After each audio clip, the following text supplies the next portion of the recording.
One of the all-time greats, that's Super Mario 64, a title that revolutionized 3D video games that still has a loyal following to this day, cementing it as a landmark in the history of gaming. But despite being called a Nintendo fan, derogatory, for most of my life, would you believe me if I said I've never finished this game until very recently? My prior experiences with this game involve starting a new save file, long jumping around for a few minutes, grabbing a couple stars in the first few levels and saying, wow, this game is genuinely terrible. After playing both Odyssey and Sunshine earlier this year, I thought, maybe it's time to go back and give this one another try, with a more open mindset this time. So these are my thoughts as a newcomer to Super Mario 64 in the year 2024. Let us begin with the gameplay.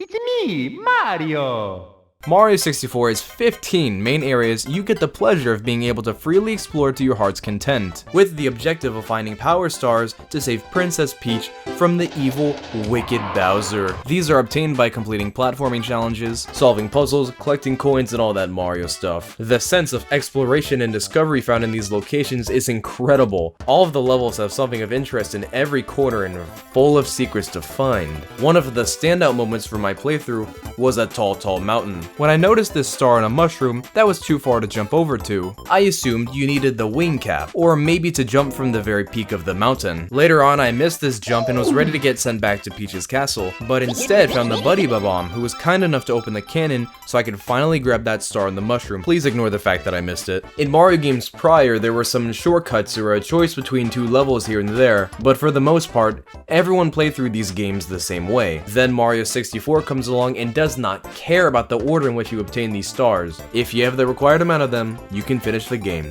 If there's a star you're becoming frustrated with, you can just leave it be and find something else to do. This is a great way to let players of varying skill levels enjoy the game, as well as allowing them to go about completing it in different ways. Maybe you're a 3D platforming pro, and you have no issue with speeding through all the toughest levels. But perhaps you're not up for the challenge of the later courses, and that's totally okay. There's plenty for you to do in the beginning areas, although they might take up more time. And maybe you skipped an entire area completely. I myself entered Hazy Maze Cave, found the metal cap, unintentionally got sent back to Peach's castle, and never looked back. And I ended up finishing the game without a single star from Hazy Maze Cave. One of my complaints with Super Mario Sunshine was surprisingly how linear the path to reach Bowser ended up being. So the freedom to play this game however I wanted to was not only impressive, but a serious relief as well. Ooh, now the controls. I used to think,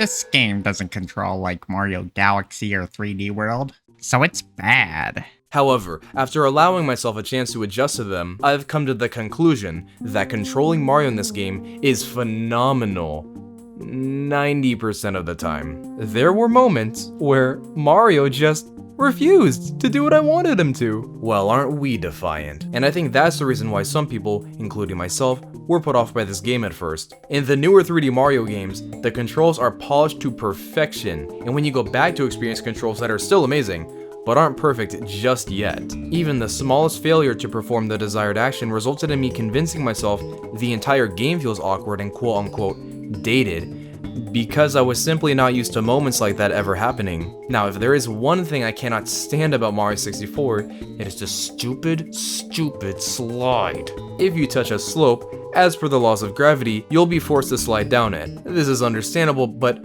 my gosh, I don't know why in Mario 64 specifically, it's so aggravating. Probably because the slightest bump will cause you to start sliding like crazy and has definitely resulted in more than a few lost lives. Not a fan. The camera of Mario 64 is also another touchy subject. I have bad news. It might kinda suck. It's decent for the most part, but there were a lot of times where I swear it will let you turn everywhere except to where you actually want to look. Thankfully, you have this close-up camera option so you can see where you need to go easier, but it prevents Mario from moving until you revert the camera back to normal, so not the best. Though on the topic of the camera, it being contextualized in the game as an actual camera following Mario is so awesome. Another factor that contributed to my enjoyment of 64 was thanks to its atmosphere, or the vibes, if you will. The graphical limitations of the Nintendo 64 result in Mario 64 having such a distinct identity to it. The areas on display here are somewhat empty with very simple geometry. Some might see this as ugly, but to me it's oddly cozy and managed to make me feel nostalgic for a game I never played. Also that soundtrack, my goodness gracious. So many of the Mario songs originate from this game. Peach's Castle, Koopa's Road, and you know, sliders showing up in everything. Future Mario games, Smash Bros, Minecraft, no that's not a joke. Dire Docks is one of my new favorites. Lethal Lava Land sounds so ominous and threatening, and the music during the final Bowser fight helped make that showdown so intimidating, and made defeating it with 1 bar of health left all the more satisfying. So long, Bowser.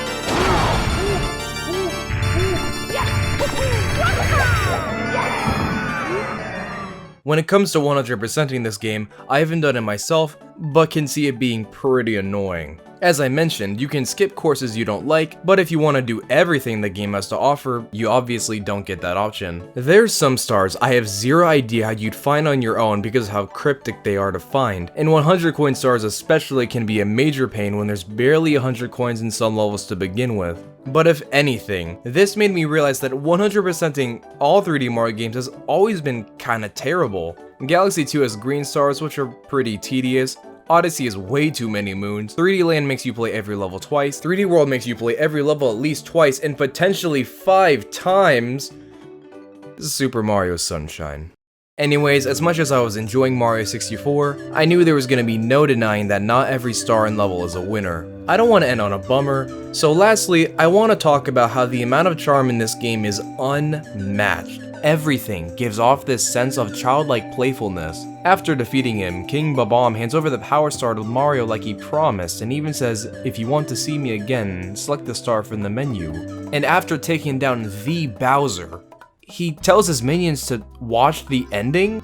Almost makes the bad guys look not so bad guys. You enter the main areas by jumping through paintings around Peach's castle, and a lot of them are hidden quite well. It took me so long to figure out what to do in this mirror room, and discovering Snowman's Land felt so rewarding. And the very act of simply doing things in this game is fun. Remember how I said my prior experience with Mario 64 involved long jumping for a few minutes? It was likely because even if I wasn't accomplishing anything, just moving around as Mario is so satisfying. Even the title screen is fun and I dismissed it for the longest time.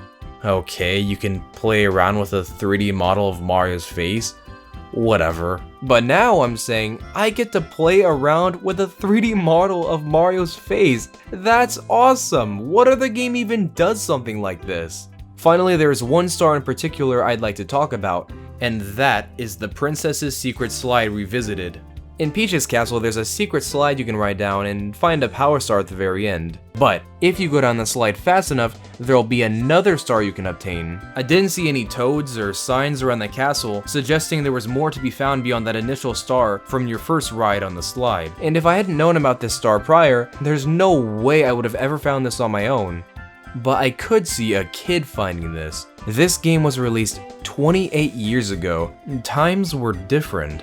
The internet wasn't nearly as accessible as it is today. You couldn't simply pull out your smartphone to look up a guide or walkthrough. I can imagine there was one kid playing Super Mario 64 back in the olden days of 1996. This kid discovered the slide level and went back to replay it over and over because they found it to be so much fun, not caring that they weren't making any progress towards finishing the game. Cause when you're a little kid, who doesn't love slides, right? Until eventually, this kid met the required time and accidentally found that secret star. I wonder how special that must have felt. This star is the epitome of what Super Mario 64 represents. Pure childlike wonder and fun. From an objective standpoint, I can't say Super Mario 64 is a perfect game. There's some questionable design choices, tedious objectives, and general awkwardness that came with this being Nintendo's first attempt at 3D platforming. However, the sheer amount of magic and memorability here, I can easily see how people around the world could look past those flaws and see it as a perfect game, especially if they played it as a kid. Some may say Mario 64 only holds up well due to nostalgia, but as someone who had no attachment to this game before this year, I adored my time with it. Trust me, I acknowledged the rough parts for sure. Regardless, this is not only a game that is now up there as one of my all-time favorites, but also an experience that is going to stick with me for a long time. This game genuinely made me feel the same way I felt playing Mario Galaxy on the Wii back when I was a kid. If you initially weren't a fan of this game, I recommend giving it another honest chance. There will be some frustration and annoyances, but I can say with certainty, I am so glad I went back to give Super Mario 64 another chance.